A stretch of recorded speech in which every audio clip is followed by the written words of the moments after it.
Everyone, पहला सवाल, ma'am किसी मेल की नसबंदी हो जाने के बाद क्या उसकी यौन इच्छा पर कोई प्रभाव पड़ता है? बिल्कुल नहीं पड़ता। उसकी जो सेक्स लाइफ होती है वो पहले जैसी ही रहती है, उसकी यौन इच्छा प्रभावित नहीं होती। बस फर्क सिर्फ इतना होता है कि जब वो सेक्सुअल एक्टिविटीज के दौरान, यौन क्रिया के दौरान जब वो क्लाइमेक्स पर पहुंचता है और उसका वीर्य डिस्चार्ज होता है तो उसमें शुक्राणु नहीं होते। मैम, मैस्टरबेशन और सेक्स में क्या डिफरेंस है बताइए। मैस्टरबेशन खुद से खुद को सेटिस्फाइड करने का एक तरीका है जिसमें आपको किसी और इंसान की जरूरत नहीं पड़ती। आप खुद से खुद को सेटिस्फाइड कर सकते हो। लेकिन जो सेक्स है वो क्रिया है जिसमें आपको किसी दूसरे इंसान की जरूरत पड़ती है और उसके साथ मिलकर आप अपने आप को प्लेजर फील कराते हैं और सेटिस्फाइड करते हैं। मैम, क्या लड़कियों को भी स्वपन दोष होता है? बिल्कुल होता है, क्यों नहीं होगा? क्या वो इंसान नहीं है? क्या उनके अंदर यौन इच्छा नहीं है? उनके अंदर भी तो हार्मोनल चेंजेस होते हैं। अगला सवाल, मैम मेरे फादर इरेक्टाइल डिस्फंक्शन से सफर कर रहे हैं और जो मेरी मदर है उनके फ्रेंड के साथ सेक्सुअल रिलेशनशिप बनाना शुरू कर दिया है। ये सब देखकर मेरे अंदर मेरी मदर को लेके सेक्सुअल फीलिंग डेवलप हो गई है और मैं अपनी मॉम को भी रोकना चाहता हूँ, अपनी इस फीलिंग को भी कंट्रोल करना चाहता हूँ। मुझे गाइड कीजिए, मैं क्या करूं। सबसे पहले आप खुद से ये सवाल कीजिए कि आप अपनी मॉम को रोकना क्यों चाहते हैं, क्यों समझाना चाहते हैं। क्या आपकी जो मदर है वो आपके फादर को धोखा दे रही है? कोई भी औरत किसी की पत्नी होने से पहले वो एक औरत है, एक अलग इंसान है। इसी तरह से कोई भी आदमी किसी का पति होने से पहले एक अलग इंसान है। शादी के बंधन में बंधने का मतलब ये नहीं होता कि वो इंसान अपनी पर्सनल जरूरतों को भी सैक्रिफाइस करता चला जाए। कब तक करेगा? ये जो शरीर है ये ऊपर वाले ने सिर्फ खाने पीने और कपड़ों से सजाने के लिए नहीं दिया। इसकी अपनी खुद की जिस्मानी भूख भी होती है। किसी की ज्यादा होती है, किसी की कम होती है, बस इतना ही फर्क होता है। मुझे ऐसा नहीं लगता कि आज आपके फादर को इरेक्टाइल डिस्फंक्शन की शिकायत थी और आपकी जो मदर है उन्होंने कल रिश्ता बना लिया। उन्होंने भी काफी टाइम तक मैनेज किया होगा, समझा होगा चीजों को, इंतजार किया होगा कि कुछ सॉल्यूशन निकलेगा। लेकिन जब उन्होंने देखा कि हाँ मेरे हस्बैंड का बिल्कुल इरेक्शन होता ही नहीं है, वो अगली क्या करे, तो मजबूरन उन्होंने ये फैसला लिया होगा। वो कहाँ गलत है? गलत तो आप हैं इस वक्त, क्योंकि आपके अंदर अपनी मदर को लेकर ही सेक्सुअल फैंटेसी जाग रही है।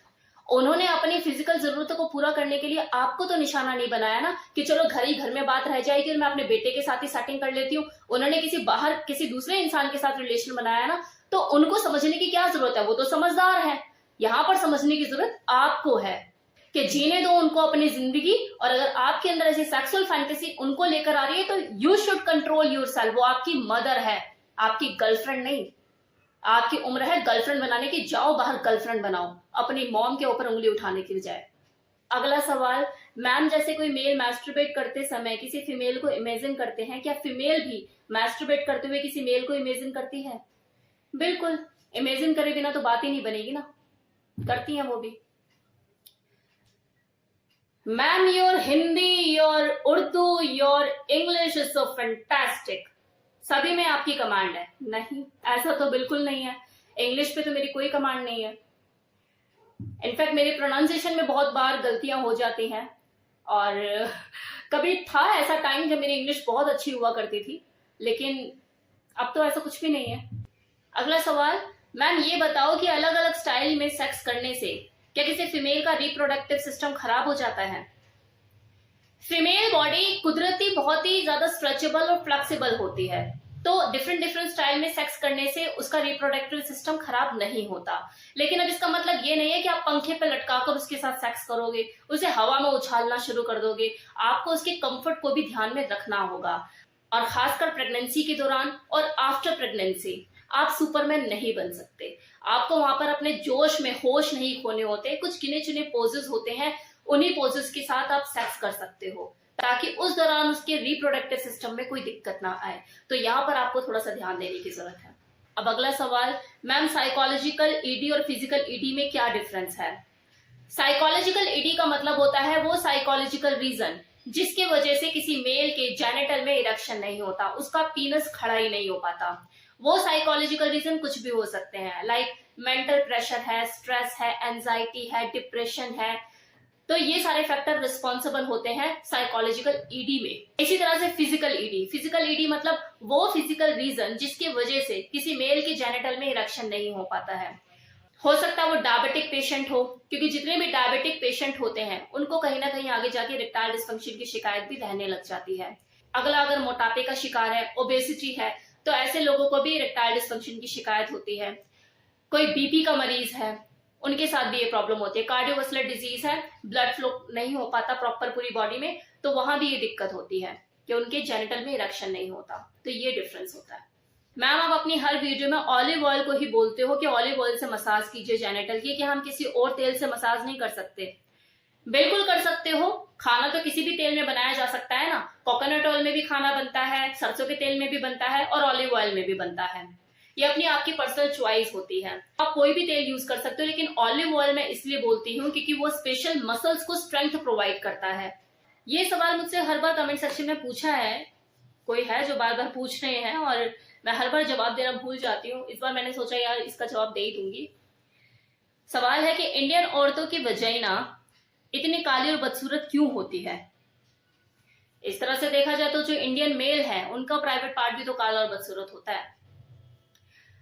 हर देश के खान पीन और उसकी पैदावार पर वहां की ज्योग्राफिकल कंडीशन और उसके एनवायरनमेंट का बहुत फर्क पड़ता है। सेम इसी तरह से उस देश के रहने वाले लोगों की शारीरिक बनावट, उनके रंग रूप पर भी ज्योग्राफिकल कंडीशन और वहां के एनवायरनमेंट का फर्क पड़ता है। और ऐसा नहीं है कि अगर फॉरेनर लोग गोरे हैं, चिट्टे हैं, तो उनको जो प्राइवेट पार्ट है वो भी दूध की तरह सफेद होगा।